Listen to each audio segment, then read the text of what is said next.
नमस्कार कामगार मित्रांनो, स्वागत आहे तुमचं नवीन एका कामगार अपडेटमध्ये। मित्रांनो, आपल्या ह्या व्हॉट्सअप कम्युनिटीमध्ये ज्याची लिंक तुम्हाला डिस्क्रिप्शनमध्ये पण दिलेलं आहे, तर त्या ग्रुपमध्ये WFC ऑफिसचे असू द्या किंवा वर्कर असतील तर हे दोन्ही या ठिकाणी जॉईंट आहेत। सो तुम्ही जर या व्हॉट्सअप ग्रुपला आपले जॉईन नसाल तर जॉईन करून घ्या।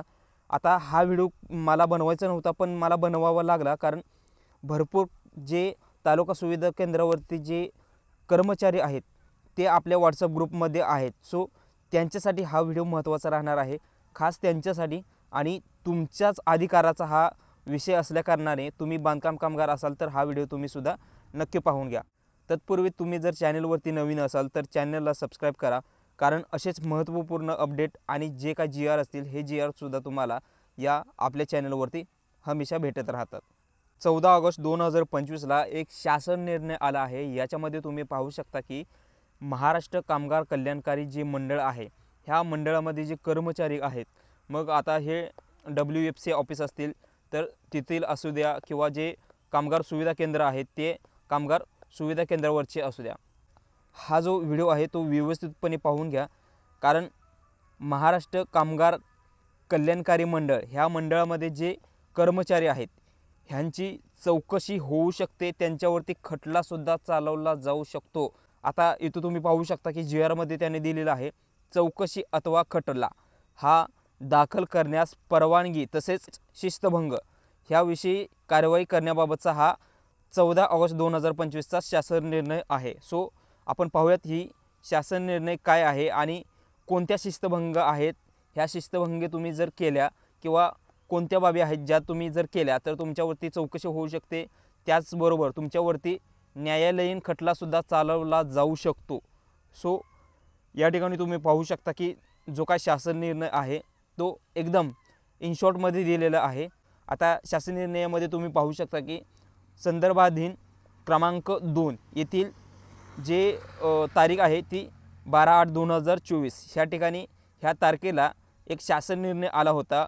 हा जो शासन निर्णय आहे तो शासन निर्णय ह्या आजच्या जो काय GR आलेला आहे ह्या GR नुसार हा शासन निर्णय या ठिकाणी रद्द करण्यात येत आहे।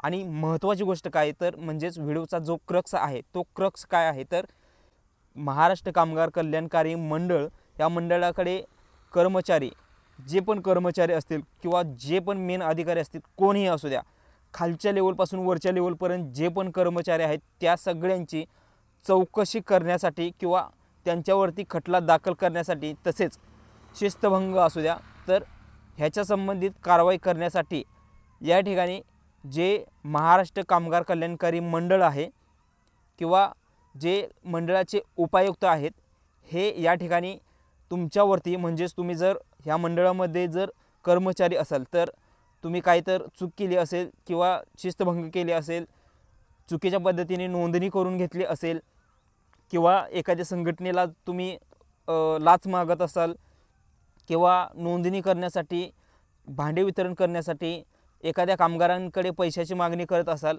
असं जर तुम्ही करत असाल तर या ठिकाणी कामगार कल्याणकारी मंडळाद्वारे आणि जे उपायुक्त आहेत किंवा आयुक्त आहेत यांच्यामार्फत सुद्धा तुमच्यावरती कार्यवाही होऊ शकते। आणि ह्याचा जो GR आहे तो ऑफिशियल GRच तुम्ही पाहू शकता इथं, हा व्हिडिओ संपूर्ण त्याच्यावरतीच आहे।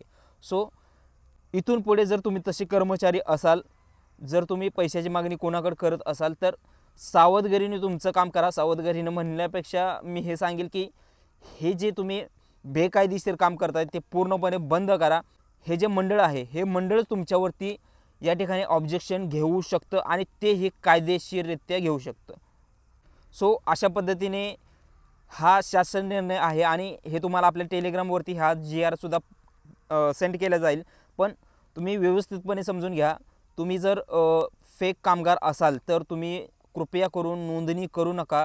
जर तुमची कुठं जर अगोदर कुठं नोंदणी केलेली असेल, म्हणजे एखाद्या XYZ योजना आहे त्या XYZ योजनेमध्ये तुम्ही जर लाभार्थी असाल तर तुम्ही इथं कामगार योजनेची नोंदणी करू नका, कारण तुम्ही ॲटोमॅटिकली पकडले जाणार आहात। जर तुम्ही चुकून जर मंडळाच्या निदर्शनात नाही आला आणि पुढच्या वर्षी तुम्ही जर रिन्युअल केलं तर या ठिकाणी तुम्ही पुन्हा या ठिकाणी पकडले जाऊ शकता।